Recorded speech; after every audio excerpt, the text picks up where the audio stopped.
अस्सलाम वालेकुम भाइयों दोस्तों। आज मैं फ्रांस के सबसे रोमांटिक ब्यूटीफुल सिटी, ये इसको आप सिटी भी कह सकते हैं, इसको आप टाउनशिप भी कह सकते हैं। इसकी जो आबादी है तकरीबन 44,000 है। अगर मैं आपको मिसाल दूं, जिस तरह हमारा शहर सुल्तान है, उसके रीजनल एरियाज़ हैं, जिस तरह मसूशा हो गया, मुरादपुर नाला, बाकी भी सम्मे वाला, हमजे वाली, एक शहर सुल्तान हो गया। इसके जितने भी रीजनल एरियाज़ हैं, इस तरह का आप टाउनशिप कह सकते हैं। तो फ्रांस का एक ऐसा टाउनशिप है जिसका नाम है कोलमार। आप उस पर भी सर्च कर सकते हैं, नेट पे सर्च कर सकते हैं, टिकटॉक पे सर्च कर सकते हैं।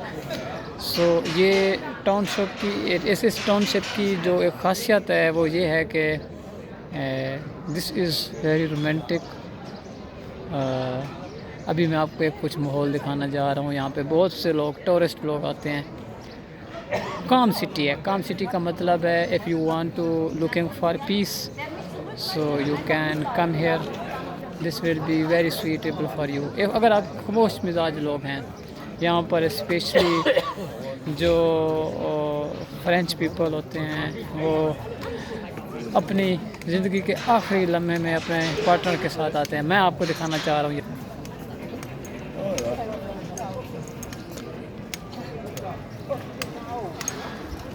ये सामने कैथेड्रल है। ये देखें, ये टूरिस्ट हजरात आए हुए हैं।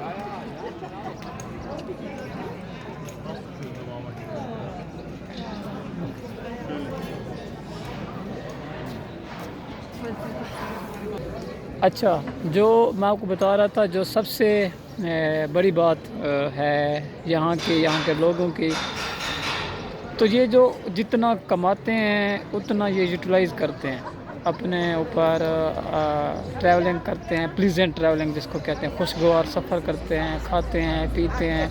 क्योंकि यहाँ पे जो बेसिक फैसिलिटीज़ हैं, मेडिकेशंस, अगर बीमार हो जाते हैं, ये चीज़ें आपको गवर्नमेंट फैसिलिटेट करती है। अब देखें लोग कैसे एंजॉय।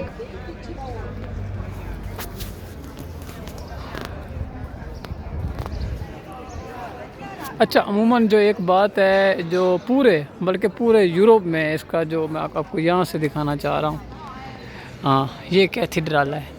पूरे यूरोप में आप कहीं भी किसी भी सिटी में चले जाएं तो सेंटर जिसको ग्रेविटी भी कहते हैं, सेंटर ऑफ ग्रेविटी, दरमियान में इस तरह का हर शहर में इस तरह का एक कैथेड्रल होना है। आप बुए चले जाएं, पेरिस चले जाएं, दो चीज़ें फेमस हैं, एक कैथेड्रल, एक म्यूज़ियम। यहाँ पे इतने हैं जिसकी हद नहीं है। सेंटर में कैथेड्रल होगा और आसपास एक नहर होगी, लेक, जिसको भी आप खूबसूरत लेक भी कह सकते हैं। तो आसपास होटल, वो बहुत खूबसूरत बनाती है पूरे शहर को। तो यहाँ आसपास लोगों ने रेस्टोरेंट ओपन किए हुए हैं। ये आप देखें तो लोग ये खूबसूरती में इजाफा करते हैं। सेंटर में, सिटी के सेंटर में एक लेक गुजर रही होती है और एक इस तरह का कैथेड्रल होता है और तीसरा म्यूज़ियम होता है। ये पूरा इंफ्रास्ट्रक्चर है पूरे यूरोप का। आप जर्मनी चले जाएं, इटली चले जाएं, या फ्रांस में चले जाएं, सेम।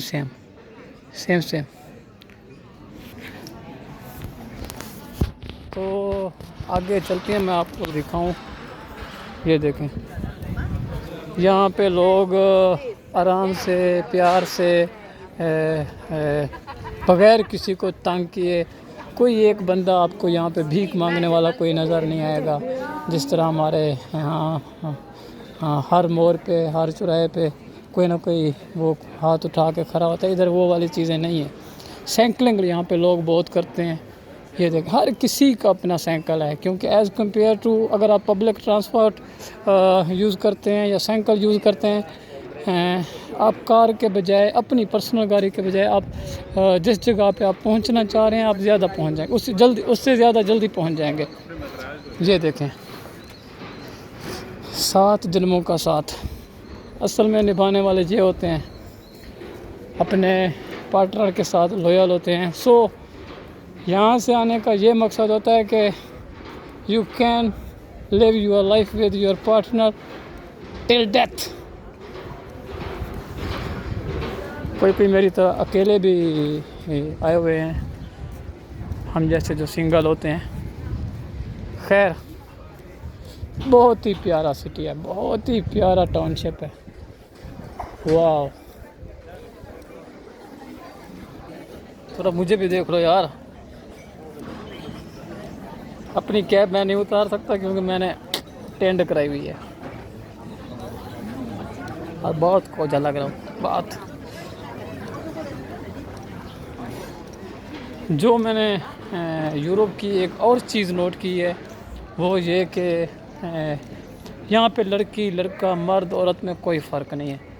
आप जितने बहुत अच्छे लगें कोई आप पे कमेंट नहीं करेगा, आप जितने बुरे लग रहे हो कोई आप पे कमेंट नहीं करेगा। They have no concern with you. आप जैसे हो, जैसे भी हो, कोई बात नहीं। काले हो, गोरे हो, खूबसूरत हो, बदसूरत हो, इन लोगों के पास ये टाइम नहीं है क्या किसी पे कमेंट पास करें। नो, ये अपनी ज़िंदगी जीते हैं, अपने काम से काम रखते हैं। They have limited concerns with their self. Friendly हैं, कोऑपरेटिव हैं, हंस के बोलेंगे, सब कुछ करेंगे। वाह,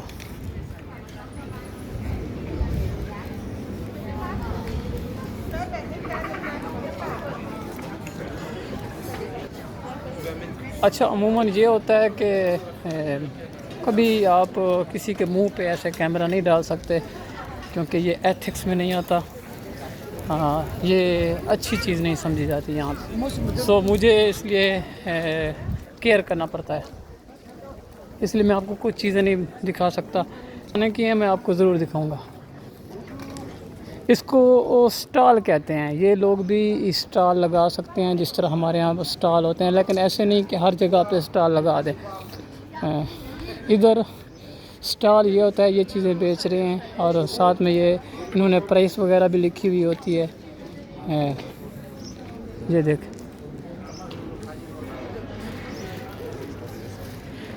मज़े की बात ये है कि ये जो है ना बहुत ही खूबसूरत कप्स वगैरह रखे हुए हैं, डिशेस वगैरह।